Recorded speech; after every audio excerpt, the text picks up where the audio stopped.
LTC हो गया। Next perquisite है मोटर कार।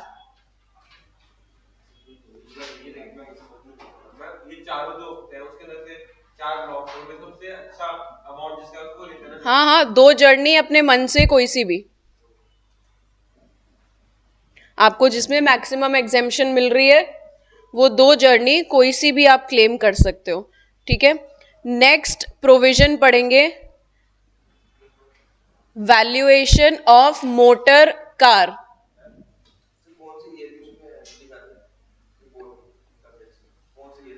मतलब जैसे मान लो अगर आप आपने इस ईयर वाली जर्नी को क्लेम कर रहे हैं तो इस साल वाली रिटर्न में दिखाओगे। जिस साल की रिटर्न भरते हो, रिमेनिंग वाली तो अगले साल के पहले ब्लॉक में है ना, तो उस साल की रिटर्न में दिखाना पड़ेगा। जब भी रिटर्न भर रहे हो, जब आप बेनिफिट क्लेम कर रहे हो, उस ईयर की रिटर्न में तो शो करोगे। ठीक है, वैसे अब आप लोगों के भले के लिए इनकम टैक्स बिल अप्रूव मतलब प्रेजेंट तो कर दिया है। 50% इनकम टैक्स इजी हो जाएगा, कंप्लायंस इजी हो जाएगी। ये प्रोविजंस जो आप पढ़ रहे हो ये तो यही है, लेकिन 50% सेक्शंस अब खत्म हो जाएंगे। 298 सेक्शंस है ना टोटल, ऑलमोस्ट आधे ही रह जाएंगे, तो थोड़ा इजी हो रहा है। नहीं, टू बी वेरी प्रिसाइज, इतना परफेक्ट नहीं, 50% एक अप्रोक्सीमेट आइडिया। तो बहुत ही कम सेक्शंस रह जाएंगे, इजी हो जाएगा इनकम टैक्स। फाइनल में आपके लिए भलाई हो गई ना, इंटर में तो यही पढ़ना है, इंटर में एप्लीकेबल नहीं है आपके। Valuation of motor car. अभी ये मोटर कार का परक्यूजिट क्या है? कंपनी आपको गाड़ी दे रही है, 4 टायर कैसे बनाऊं? कंपनी आपको गाड़ी दे रही है, ठीक है, ये वो है, अरे नाम भूल गई मैं उसका, जिसमें वो आता है ना, नाम ही भूल गई मैं उसका। नहीं है एम्बेसडर है। ये तो पतली एम्बेसडर हो गई। वो तो हट्टी कट्टी है। नहीं नहीं, वो उधर वाला मैंने आपको इधर ही दिखा दिया टायर, ऐसा कि भाई ऐसे है, टायर तो ऐसे ही है ना। मस्त 4x4 है ये, मस्त। ठीक है, चलो खैर, वैल्यू ऑफ मोटर कार के अंदर क्या है? कंपनी आपको गाड़ी दे रही है, तो अब कंपनी आपको गाड़ी क्यों देगी भाई? बिल्कुल भी नहीं।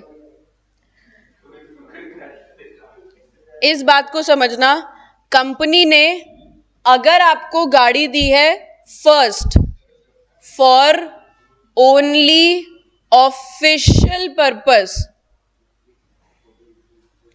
अगर ये जो गाड़ी आपको मिली है ये 100% ओनली ऑफिशियल पर्पस के लिए है, तो क्या तुमको कोई बेनिफिट है क्या? घर से ऑफिस आना, ऑफिस से घर जाना, गाड़ी नहीं मिलती तो उसके बदले अलाउंस मिल जाता, कुछ ना कुछ तो मिल ही जाता है ना। तो इसके केस में तो कोई भी टैक्सेबिलिटी नहीं आती है। हाँ, नॉट टैक्सेबल। अगर गाड़ी आपको ओनली ऑफिशियल पर्पस के लिए दी जा रही है तो उसके केस में कोई भी टैक्सेबिलिटी नहीं आती है। दूसरा, अगर गाड़ी आपको ओनली पर्सनल पर्पस के लिए दी जा रही है तो पर्सनल पर्पस, तो एम्प्लॉयर तुमको केवल पर्सनल पर्पस के लिए गाड़ी क्यों दे रहा है? झोलमाल है, झोलमाल है तो फुल्ली टैक्सेबल। गोलमाल तो है ही, साथ में झोलमाल भी है। ठीक है, तो अब मेन टैक्सेबिलिटी कौन सी केस की आएगी? जब गाड़ी आपको फॉर बोथ पर्पस हो, और मैक्सिमम यही केस होता है, बोथ पर्पस। मतलब उस गाड़ी को आप ऑफिस भी लेकर के जा रहे हो और घर की सब्जियां खरीदने के लिए सब्जी मंडी भी लेकर के जा रहे हो, इधर उधर पर्सनल पर्पस के लिए भी लेकर के जा रहे हो, है ना। हाँ हाँ, जैसे मान लो आज युवराज को गाड़ी मिली कंपनी से, है ना,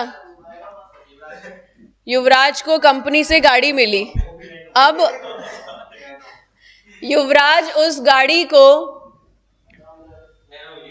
पर्सनल क्यों देगा? एग्जैक्टली वही तो बात है, पर्सनल क्यों देगा? एम्प्लॉयर का कुछ बेनिफिट होगा, एम्प्लॉयर का कुछ बेनिफिट होगा ना कहीं एम्प्लॉयर टैक्स की बेनिफिट या कुछ क्लेम करना चाह रहा होगा। तो पर्सनल पर्पस के लिए गाड़ी दी है तो वो तो गलत है, इनकम टैक्स उसको नहीं मानता। युवराज को गाड़ी मिली है फॉर बोथ पर्पस। अब युवराज का जो ऑफिस टाइमिंग है ना वो है 10 बजे का, ठीक है। तो अभी 10 बजे से पहले क्या है, अब गाड़ी मिली है मतलब नौकरी लग चुकी मतलब शादी भी हो चुकी युवराज की। तो अब युवराज क्या करता है, 9 बजे तक डेली घर के लिए ऐसे सुबह सुबह फ्रेश सब्जियां लेने के लिए जाता है, वेजिटेबल्स एंड फ्रूट्स। तो ये पर्सनल पर्पस हो गया इसका। फिर इसी गाड़ी को सब्जियां ला करके सेंट्रल पार्क भी लेकर के चला जाता है घूमने के लिए। भाई हेल्थ मेंटेन रहती है ना, मेंटेन रहना चाहिए, ठीक है। और फिर सेंट्रल पार्क से घर आकर के फिर ऑफिस चला जाता है नहा धो करके। फिर रात को आता है ऑफिस से और फिर घूमने के लिए निकल जाता है, भाई डिनर के लिए चला जाता है बीवी के साथ। मतलब परिवार को भी तो समय देना जरूरी है, हाँ ठीक है। तो मतलब युवराज ने ये जो गाड़ी है वो क्या पर्पस के लिए यूज करी, ऑफिशियल पर्पस के लिए भी यूज करी और पर्सनल पर्पस के लिए भी यूज करी। मैक्सिमम यही केस होता है, मैक्सिमम केस ही यही होता है ना। ओनली ऑफिशियल के लिए देंगे, उनको क्या पता तुम कहां घुमा के लेके आ रहे हो। किलोमीटर्स ऐसे तो नोट करे जाते हैं कि ऑफिस से घर का महीने का इतना ही किलोमीटर होएगा, उस हिसाब से नोट करा जाता है, पर कोई इतनी हेडेक में पड़ता नहीं है। इसीलिए सीधा आपको मैक्सिमम केसेस में थर्ड वाला परक्यूजिट ही मिलेगा, गाड़ी for both purpose, official plus personal, ठीक है। तो ये केस होगा एक्चुअल तो परक्यूजिट का। यहां तुमको बेनिफिट दिया जा रहा है और ये बेनिफिट क्योंकि ऑफिशियल पर्पस भी इन्वॉल्व हो गया तो ये एम्प्लॉय के फायदे के लिए है, ये जेन्युइन हो सकता है, ठीक है। अभी इसकी टैक्सेबिलिटी कैसे कैसे होती है देखना। सबसे पहले तो गाड़ी किसकी है और उस गाड़ी को मेंटेन कौन कर रहा है। अब आपको ऑफिशियल और पर्सनल, तो इसमें ऑफिशियल वाले पे तो देखो ध्यान ही नहीं देना, ठीक है। ये जहां जहां पर ऑफिशियल है ना उसको तो ध्यान ही नहीं देना क्योंकि वो कोई भी परक्यूजिट ही नहीं है। ऑफिशियल पर्पस के लिए गाड़ी देना परक्यूजिट ही नहीं है, कोई बेनिफिट नहीं है उसमें, ठीक। तो हमको याद क्या रखना है, केवल पर्सनल एंड बोथ। अभी गाड़ी भी एम्प्लॉयर की और मेंटेन भी एम्प्लॉयर ही करवा रहा है, मतलब उसकी सर्विस वगैरह, उसमें पेट्रोल वगैरह डलवाना, वो सारा काम भी कौन कर रहा है, एम्प्लॉयर ही कर रहा है। तो गाड़ी अगर पर्सनल पर्पस के लिए दी जा रही है तो टैक्सेबल वैल्यू होगी मेंटेनेंस, जितना मेंटेनेंस पे पैसा लग रहा है वो, plus depreciation. M plus D मतलब मेंटेनेंस चार्जेस प्लस डेप्रिसिएशन, ये आपके लिए टैक्सेबल वैल्यू हो जाएगी। क्यों? क्योंकि इतना फायदा मिल रहा है आपको। भाई अगर आप गाड़ी मेंटेन करवाते तो आपका मेंटेनेंस का पैसा लगता, अगर आप गाड़ी खरीदते तो डेप्रिसिएशन वाला बेनिफिट आप लेते। वो डेप्रिसिएशन का बेनिफिट अभी कौन क्लेम कर रहा है, एम्प्लॉयर की गाड़ी है, एम्प्लॉयर मेंटेन कर रहा है और ओन भी एम्प्लॉयर कर रहा है। तो हम आपको क्या देंगे, एक तो मेंटेनेंस और एक डेप्रिसिएशन, टैक्सेबल वैल्यू हो जाएगी, ठीक है। नोट 1 में यही लिख रखा है, M का मतलब क्या है और D का मतलब क्या है, ठीक है। और ये केवल किसके लिए होती है, स्पेसिफाइड एम्प्लॉयज के लिए, वो 50,000 और डायरेक्टर वाले। अब अगर गाड़ी बोथ पर्पस के लिए दी जा रही है तो बोथ में ना आपका देखो, पर्सनल में तो क्या है, आप ऑफिस नहीं आ रहे हो, बोथ पर्पस में चीजें बट जाती है। उसमें से कितना अपन प्रोपोर्शनेट करें कि इतना ऑफिस के लिए मेंटेनेंस का खर्चा लगा होगा गाड़ी पे, या इतनी गाड़ी ऑफिस के लिए चली होगी, अलग अलग करना मुश्किल है ना। इसीलिए ऑफिशियल पर्पस यानी कि बोथ पर्पस के लिए इन्होंने क्या बोल दिया, फिक्स अमाउंट कर दिया, 1800 या 2400 टैक्सेबल हो जाएगा, फिक्स है।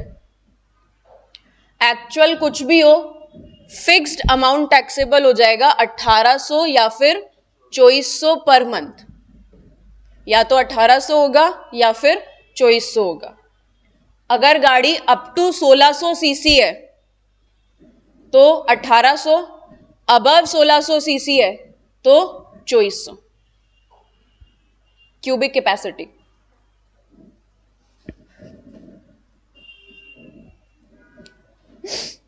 ठीक है, अप टू 1600 है तो 1800 पर मंथ, और अगर अबव 1600 है तो 2400 पर मंथ। नोट 2 में यही लिखा हुआ है इसके।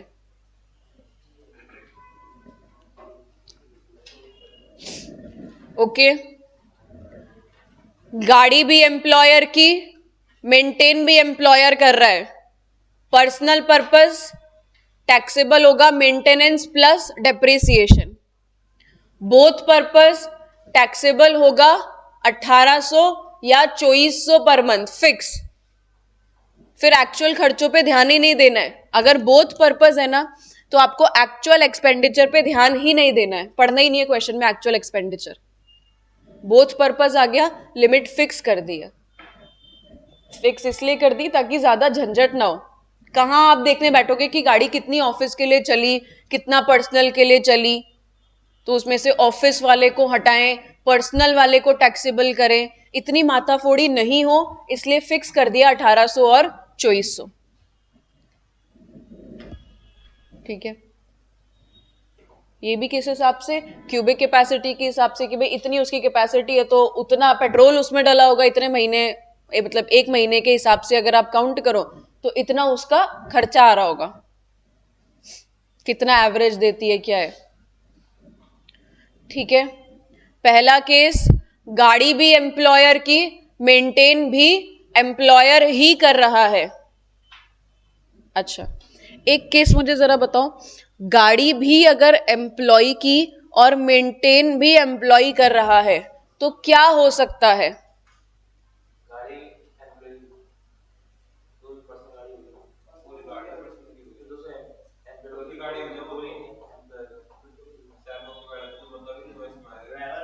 सेल्फ ऑक्यूपाइड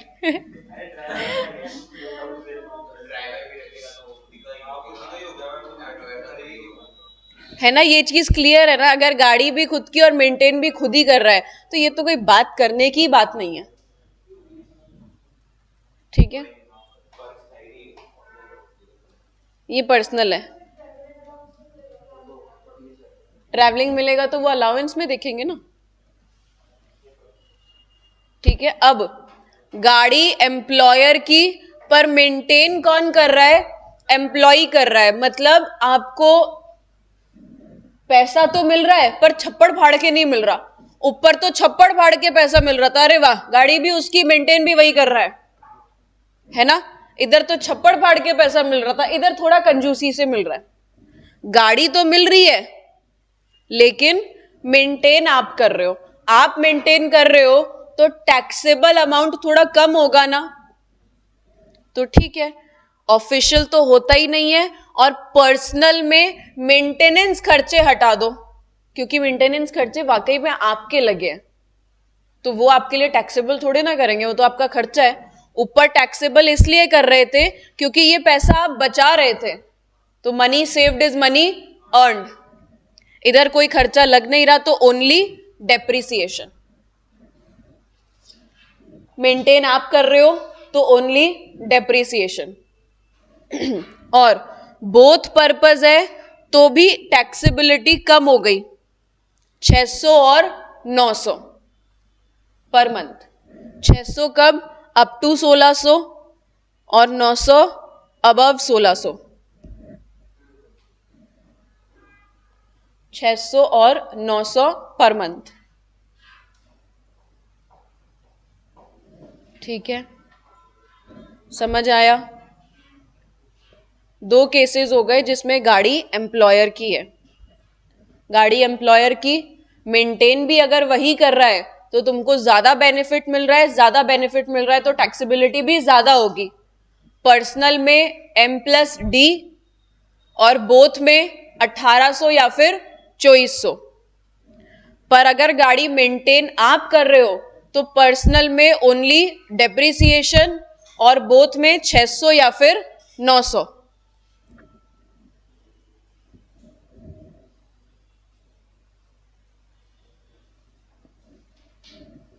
चलो, अब गाड़ी तुम्हारी है, अब ओन्ड बाय एम्प्लॉय, लेकिन एम्प्लॉयर क्या कर रहा है? उसका मेंटेनेंस है ना। इसका सेकंड वाला केस तो आ ही नहीं सकता, इसलिए केवल 3 ही केस हैं। ठीक है, इसका सेकंड ये वाला केस तो हो ही नहीं सकता ना, दोनों जगह एम्प्लॉय एम्प्लॉय, ये तो बनेगा ही नहीं। हाँ, तो गाड़ी आपकी है लेकिन मेंटेन कौन कर रहा है? एम्प्लॉयर कर रहा है। तो गाड़ी आपकी है तो डेप्रिसिएशन, ऑलरेडी आप पर्सनल पर्पस पे तो डेप्रिसिएशन का बेनिफिट मिलता ही नहीं है। तो पर्सनल में क्या आएगा आपके लिए? जो पैसा आप बचा रहे हो, आप क्या बचा रहे हो? मेंटेनेंस का खर्चा। मेंटेनेंस का खर्चा आपका एम्प्लॉयर उठा रहा है ना, आपके लिए वो पैसा बच रहा है। तो पर्सनल में M यानी कि मेंटेनेंस एक्सपेंस, और बोथ में बस इसका थोड़ा सा केस अलग है। क्या? कि जो एक्चुअल खर्चे होंगे ना उसमें से माइनस कर दोगे 1800 और 2400। मतलब लास्ट वाले केस में 1800 और 2400 एग्जेम्पशन मिल रही है, ऊपर दोनों जगह 1800 2400 या 600 900 टैक्सेबल हो रहा था।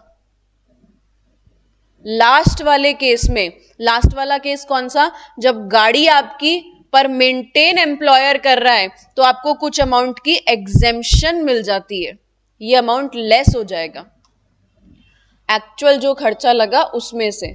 क्यों? क्योंकि गाड़ी आपकी है तो आप अपने पर्सनल के लिए तो खुद खर्चा कर रहे होंगे ना,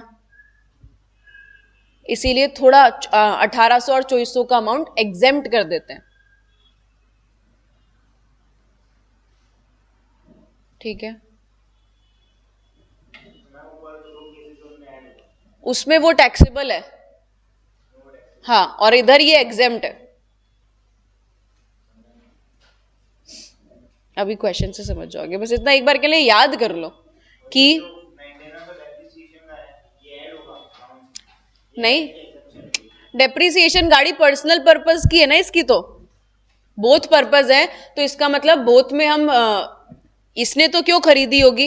इसने गाड़ी अपने काम के लिए खरीदी होगी, नौकरी लग गई वो अलग बात है, पर गाड़ी अपने काम के लिए खरीदी होगी ना, उसमें तो डेप्रिसिएशन कहाँ मिलता है? इनकम टैक्स में, हाँ इनकम टैक्स नहीं, मेंटेनेंस टैक्सेबल होगा।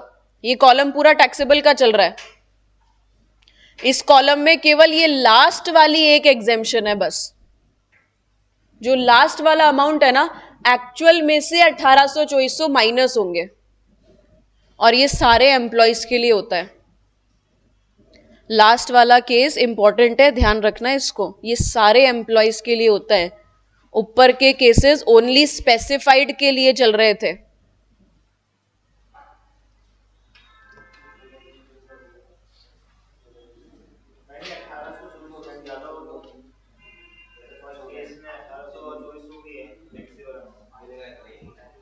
वो तो सीसी पे डिपेंड करता है ना, मिलेगा नहीं, इतना टैक्स लगेगा।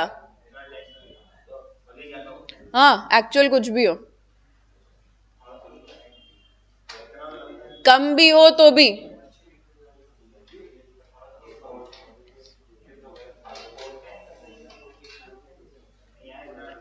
ठीक है, चलिए देखो, करते हैं इसको solve. Sonam has been provided a car by his employer. Sonam को नहीं, इधर सोनम लड़का है, बाय हिज एम्प्लॉयर गाड़ी की कैपेसिटी अबव 1600 है, ठीक है। ये लिखा ना, ये रहा 1.7 लीटर है, बिल्कुल। The cost of car to the employer was 3.5 lakh. Maintenance cost कितनी? 30,000 पर एनम। शॉफर मतलब वो driver, salary paid by the employer 3,000 per month.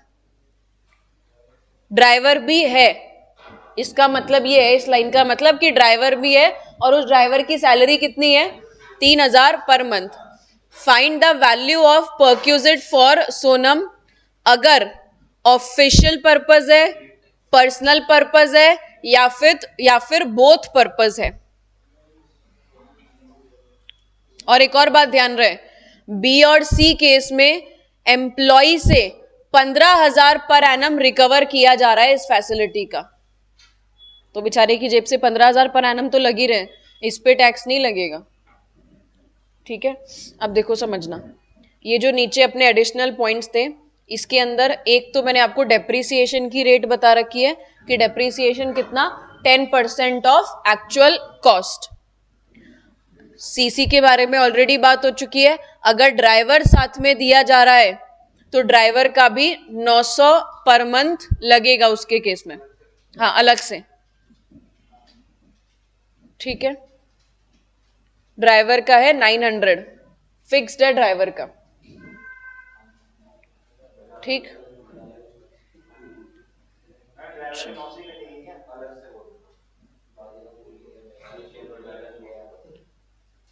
हाँ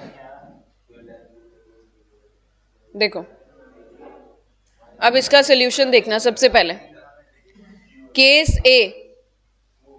केस ए में कुछ भी टैक्सेबल होगा क्या? और फुल्ली ऑफिशियल पर्पस है, nil. Taxable value of perquisite क्या होगी? नील, कुछ भी टैक्सेबल नहीं होगा क्योंकि फुल्ली ऑफिशियल पर्पस है।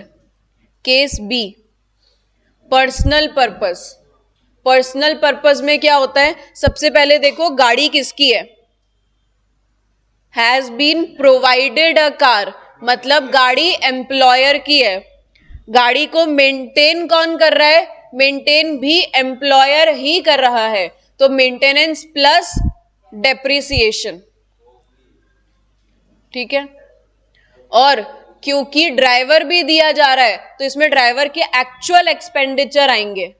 पर्सनल पर्पस है ना, ड्राइवर का एक्चुअल एक्सपेंडिचर आएगा। जो 900 की लिमिट है वो बोथ पर्पस के केस में है, लिमिट हमेशा बोथ वाले केस में लग रही है,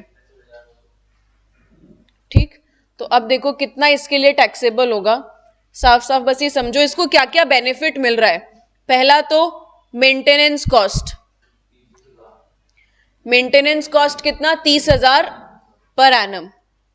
फिर डेप्रिसिएशन 3.5 लाख की है तो 10% डेप्रिसिएशन की रेट फिक्स है 35,000, प्लस ड्राइवर भी तो मिल रहा है 3,000 पर मंथ का, तो 36,000 हो गया ड्राइवर का। ये हो गया इसके ड्राइवर का, तो टोटल कितना हो गया इसका? अब 15,000 पर एनम इससे रिकवर किया जा रहा है, तो वो माइनस कर देंगे। 15,000 रुपए इससे ले रहे हैं ना, तो वो माइनस करो, वो टैक्सेबल थोड़े ना होगा। 86,000 हो गई टैक्सेबल वैल्यू ऑफ परक्यूजिट। हाँ 86,000 हो गया टैक्सेबल वैल्यू ऑफ परक्यूजिट। 3,000 ले क्यों रहे हैं वापस? 15,000 वो रीएम्बर्स, मतलब काइंड ऑफ ऐसा हो गया कि भाई आपको हम बेनिफिट तो दे ही रहे हैं ना, वो उसको बेनिफिट दे रहा है 1,01,000 का। अब कुछ अमाउंट एम्प्लॉयर जो है वो एम्प्लॉय से भी रिकवर कर सकता है कि मैं तेरे को 1,01,000 का बेनिफिट दे रहा हूं, तो मुझे इस बेनिफिट के बदले हर साल केवल 15,000 दे देना, टोटल फ्री बेनिफिट ऑफ के लिए कॉस्ट नहीं दे चार्ज। रहे हैं। ओके। हाँ, कुछ अमाउंट रिकवर कर लेते हैं और वो बहुत ही कम अमाउंट होता है, तो इनडायरेक्टली हो तो ये भी बेनिफिट ही गया, क्योंकि 1,01,000 की वैल्यू का बेनिफिट आपको केवल 15,000 में मिल रहा है, मतलब आप 86 बचा 15,000 रहे के हो, लिए 86 का बेनिफिट मिल। मतलब आप 86,000 सेव कर रहे हो। हाँ, टोटल बेनिफिट ये मिला, आपसे इतना रिकवर कर लिया, तो इसका मतलब आप बचा रहे हो 86,000, वो 86,000 टैक्सेबल हो जाएगा। क्योंकि अगर आपकी खुद की गाड़ी होती तो ये लोग मानते हैं कि 1,01,000 लगता आपका, खुद की गाड़ी होती तो क्या मिलता है, पर्सनल पर्पस हो गई ना, बचा तो लिया इतना पैसा, एक्सपेंस तो लगता ना, पेट्रोल वगैरह भरवाने का और इन सब का खर्चा तो लगता, वो खर्चा बच गया। हाँ, अब केस सी, बोथ पर्पस।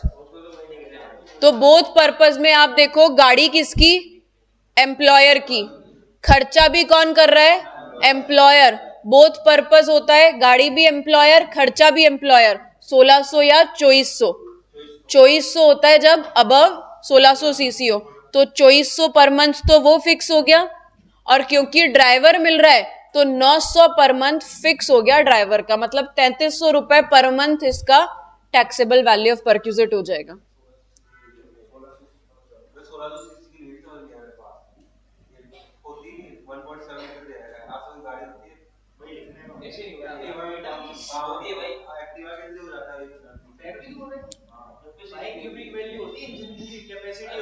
इंजन कैपेसिटी,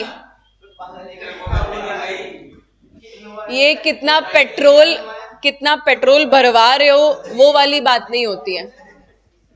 ये जो सीसी होती है ना, क्यूबिक कैपेसिटी, ये एक्चुअली आपकी इंजन कैपेसिटी होती है।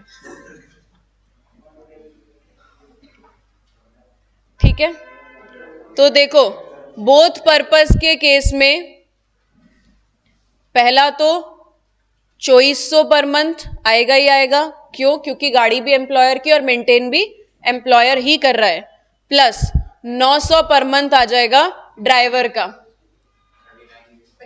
900 पर मंथ आ जाएगा ड्राइवर का।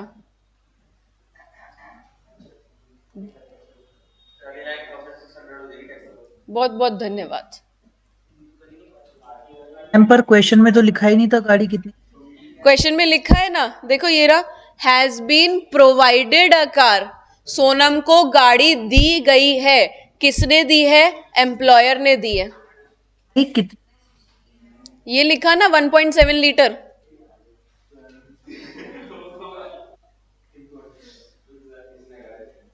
ये रहा।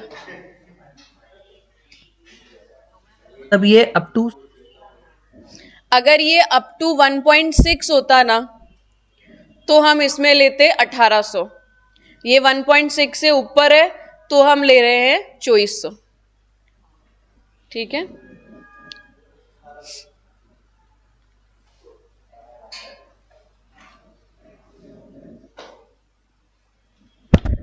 Next question.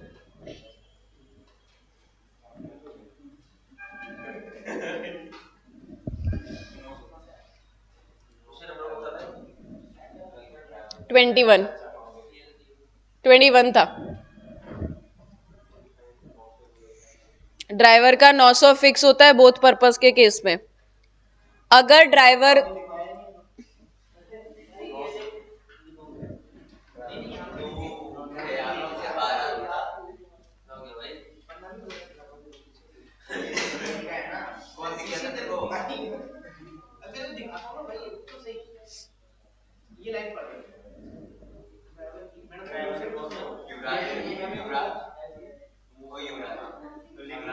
हाँ लिख लो इसको,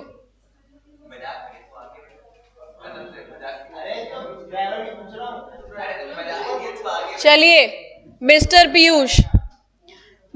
Piyush has been provided a car, has been provided a car, मतलब इधर भी केस क्या हो गया, गाड़ी एम्प्लॉयर की है।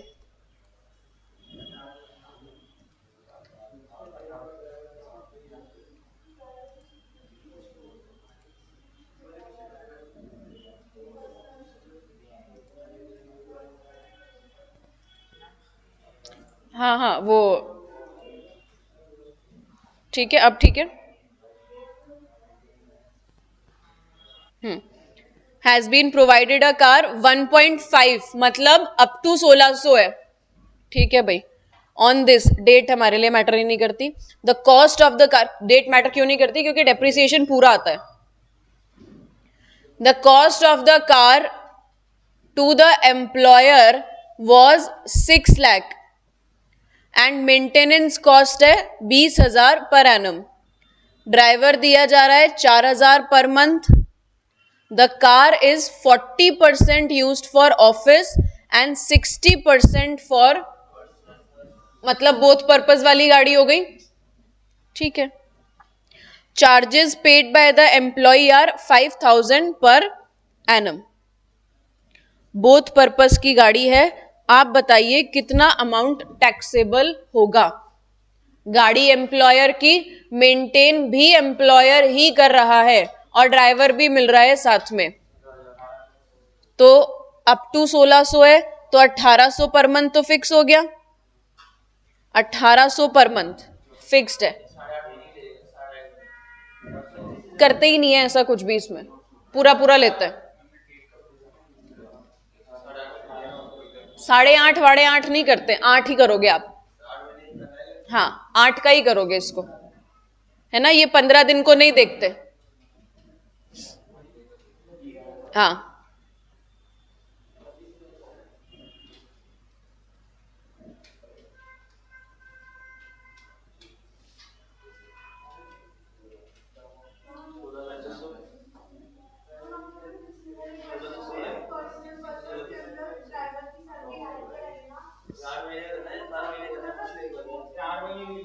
बोथ में ही करवाइए, ये रही 900। इधर तो ड्राइवर मिल रहा है, ड्राइवर मिल रहा है तो मतलब बेनिफिट मिल रहा है ना, एक्चुअल तो आएगा ही पर्सनल पर्पस में।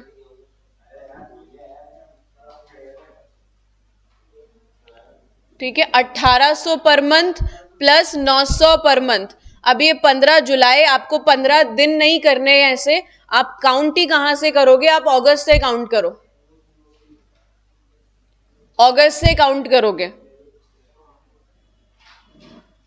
अगस्त, सितंबर, अक्टूबर, नवंबर, दिसंबर, जनवरी, फरवरी, मार्च, 8 महीने, ठीक है। क्या कह रहे हो? हाँ 900 पर मंथ केवल बोथ में, ये जो फिक्स लिमिट है ना, ये केवल बोथ वाले केस में है। हाँ अगर ये पर्सनल होता तो फिर हम 4,000 लेते, एक्चुअल खर्चा लेते हैं अगर पर्सनल पर्पस होता तो, ठीक है। Taxable, sorry, total value of perquisite कितना आ गया, टोटल क्या, इसमें तो टैक्सेबल भी वही आएगा 21,600। टैक्सेबल वैल्यू ऑफ परक्यूजिट क्या आएगा, 21,600। बोथ पर्पस में नहीं होता, बोथ पर्पस में नहीं होता। बोथ पर्पस में आप एम्प्लॉय से जो रिकवर कर रहे हो, ऊपर कहां करा था देखो, इस केस में 15,000 का माइनस करा था, कोई बात नहीं।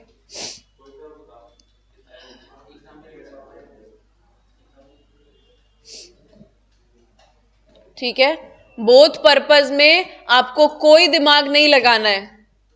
एक्ट ने स्टैट्यूटरी वैल्यूज दे रखी है, स्टैंडर्ड वैल्यूज दे रखी है, वही टैक्सेबल होगी, उसमें से कुछ एडलेस नहीं होगा।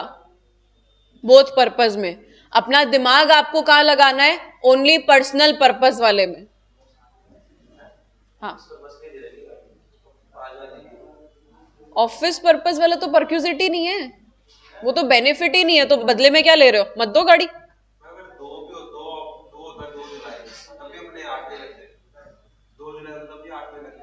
15 दिन हो गए ना, तो मतलब हम वो उस महीने को काउंट नहीं करते।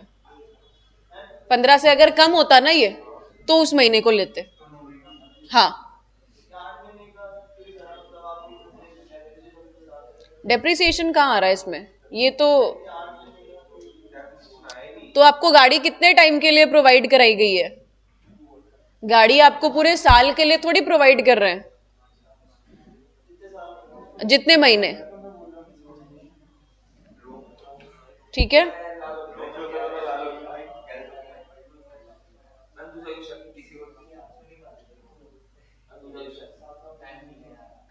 नहीं, बहुत टाइम है, ठीक है। अच्छा, अब एक बार नोट्स पे ही आओ, नोट में देखो। हाँ, 5th वाला नोट, बिल्कुल।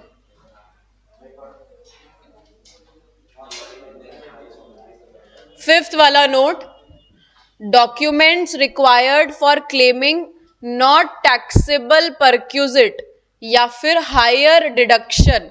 अगर आपको हायर डिडक्शन क्लेम करनी है तो आपको कुछ डॉक्यूमेंट्स मेंटेन करने पड़ेंगे। हायर डिडक्शन क्लेम करने का मतलब, मान लो इनकम टैक्स ने तो लिमिट सेट कर दी 1800-2400 पर मंथ, वो करके वो लिमिट या फिर जो एक्चुअल खर्चा है, एक्चुअल खर्चा लिमिट से कम आ रहा है, तो आपको हायर डिडक्शन क्लेम करनी है। हायर डिडक्शन क्लेम करने के लिए आपको कुछ डॉक्यूमेंट्स मेंटेन करने पड़ेंगे। क्या डॉक्यूमेंट्स? इनको बोला जाता है लॉग बुक। मैथ्स वाला लॉग नहीं, ठीक है। लॉग बुक मेंटेन करनी पड़ेगी आपको। एम्प्लॉय, अब उस लॉग बुक में क्या होता है? उस लॉग बुक में आपकी जितनी भी उस गाड़ी से जर्नीज होती है ना, उसका पूरा पेट्रोल वगैरह का बिल, आप हाँ पेट्रोल पंप से जो बिल लेते हो, वो जनरेटेड जो बिल होता है, वो बिल उसमें रखोगे, गाड़ी के कागज उस पर रखोगे, मेंटेनेंस अगर करवाइए तो वो सारे डॉक्यूमेंट्स कार के संभाल के रखने होने चाहिए। Employee should maintain complete details of journey undertaken for official purpose। पूरी डिटेल होनी चाहिए कि ऑफिशियल पर्पस के लिए मैंने इतने से इतना यहां से यहां गया, इतना किलोमीटर ऑफिस का था, इतना इतना उसका पेट्रोल का खर्चा। मेंटेन कौन करेगा? एम्प्लॉय, क्योंकि डिडक्शन भी तो एम्प्लॉय को ही क्लेम करनी है। मतलब simple in short, bills maintain करके रखो तो आप ज्यादा डिडक्शन क्लेम कर सकते हो। वो बिल को ही लॉगबुक बोला गया है, ठीक है। और फिर एक सर्टिफिकेट लगता है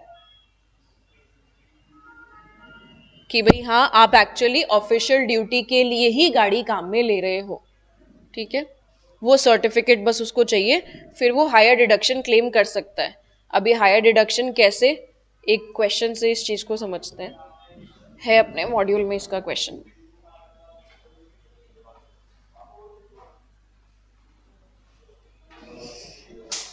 कल तो रिजल्ट है,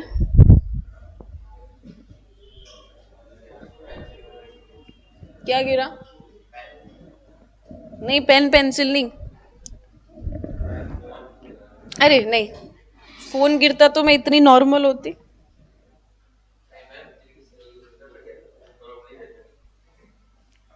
नहीं गिरे, नहीं गिर के नहीं खराब हो, चाहे ऐसे कहीं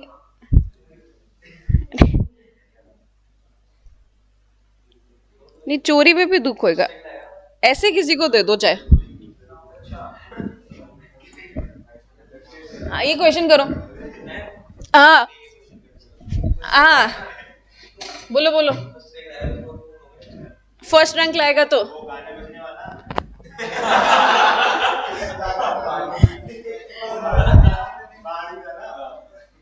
आई एम द बार्बी गर्ल इन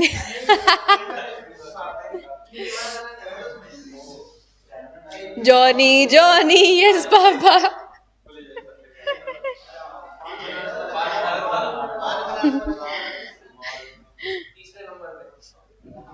चलो, Wasim has a car, Wasim has a car, उसकी खुद की गाड़ी है, वसीम की खुद की गाड़ी है। क्या काम आ रही है? अच्छा पहले सीसी चेक कर लेना इधर, ठीक है। Used for official as well as personal, मतलब बोथ पर्पस के काम में आ रही है। Okay done. During the year car is used 80% for business purpose certified by employer. Document चाहिए रहता है ना, सर्टिफाइड चाहिए, तो वो सर्टिफाइड एम्प्लॉयर ने कर दिया कि भाई गाड़ी 80% बिजनेस पर्पस के काम में आ रही थी. इसका मतलब इसने लॉगबुक भी मेंटेन करी होगी, तभी तो सर्टिफाई करा. During the year he incurred, ओहो अच्छा, खर्चा भी इसने ही करा है. क्या? 50,000 on maintenance and running of such car. पर आगे देखो ना, entire cost is reimbursed by employer, तभी तो परक्यूजिट बना. वरना गाड़ी भी खुद की होती, खर्चा भी खुद ही करता, तब क्यों ये तुम्हारे सामने बोलता डिडक्शन दो. नहीं, अलाउंस में तो नहीं आता, गाड़ी भी खुद की, खर्चा भी खुद ही कर रहा है, तो कुछ होता ही नहीं. Entire cost is reimbursed by the employer. पूरा पैसा एम्प्लॉयर इसको दे रहा है, तभी ये परक्यूजिट है. आपको find taxable perquisite if assessee wishes to claim higher deduction. पहला, प्रॉपर लॉगबुक मेंटेन्ड है. दूसरा, लॉगबुक मेंटेन नहीं है. अगर प्रॉपर लॉगबुक मेंटेन नहीं होती है तो तुम इनकम टैक्स के हिसाब से चलो. मतलब इनकम टैक्स ने जो स्टैंडर्ड लिमिट्स दे रखी है ना, स्टैंडर्ड लिमिट्स क्या भाई, हाँ, स्टैंडर्ड लिमिट इनकम टैक्स ने जो दे रखी है आप उस हिसाब से चलो. नहीं तो फिर जो आपका एक्चुअल खर्चा लगा है उस हिसाब से चलो आप. तो पहला, मेंटेन.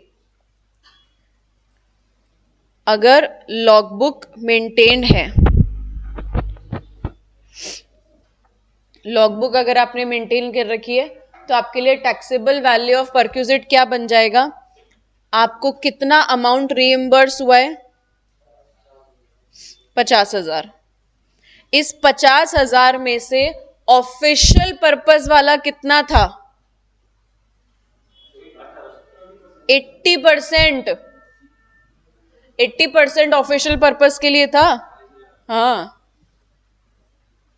ऑफिशियल पर्पस वाले की डिडक्शन लोगे ना, ये तो ऑफिस के पर्पस के लिए था, मैंने पर्सनली थोड़ी काम में लिया है. माइनस कर दो, रिमेनिंग आ गया आपका टैक्सेबल परक्यूजिट. ये होता है जब आप प्रॉपर लॉगबुक मेंटेन करते हो. तो नहीं करेंगे तो स्टैंडर्ड लिमिट जो एक्ट ने लिमिट दे रखी है, बिल्कुल हम वो लिमिट फॉलो करेंगे. ठीक है. अगर आपने लॉगबुक मेंटेन कर रखी है तो देखो 50,000 तो आपको एम्प्लॉयर से मिला था, और इस 50,000 में से ऑफिशियल वाला खर्चा कितना था? 40,000. ये कैसे पता लगा? 80% आपके एम्प्लॉयर ने ही सर्टिफाई करा है कि जो ये गाड़ी चली है ना, इसमें से 80% ऑफिस के काम से चली है. ये गाड़ी ऑफिस के काम से चली है, तो वो तुम्हें बेनिफिट थोड़ी ना दे रहा है, वो तो देना उसका कर्तव्य है, ड्यूटी है उसकी, उसके लिए काम कर रहे हो. तो 40,000 एग्जेम्प्ट, रिमेनिंग 10,000 आपका पर्सनल हो सकता है. तो रिमेनिंग 10,000 आपके लिए टैक्सेबल हो जाएगा, क्योंकि ये 10,000 आपने बचा लिए.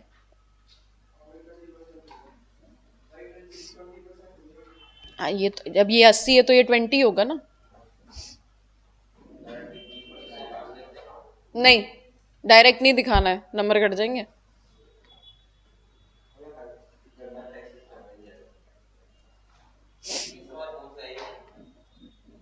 अब अगर आपने लॉगबुक मेंटेन नहीं करी है तो देखो पहले ये वाली कंडीशन कौन सी है?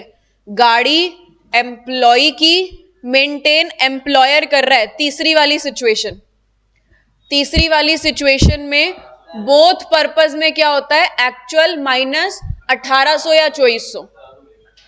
हाँ, इसको 1800 मिलेंगे. ठीक है.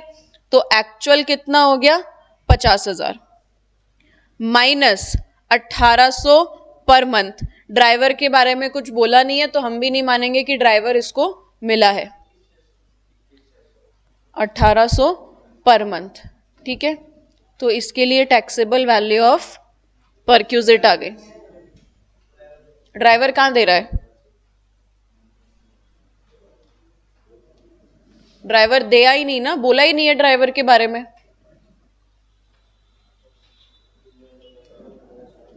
ये तीसरी वाली कंडीशन है इस क्वेश्चन में, थर्ड वाली, जब गाड़ी एम्प्लॉय की मेंटेन एम्प्लॉयर कर रहा है। समझ आया? हाँ जी क्रिश।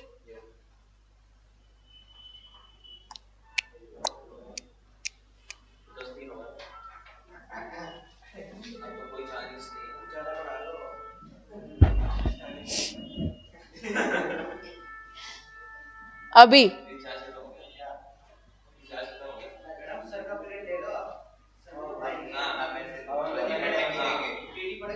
अगर एक से ज्यादा गाड़ी मिल रही है तो, if more than one car is provided for purpose other than both,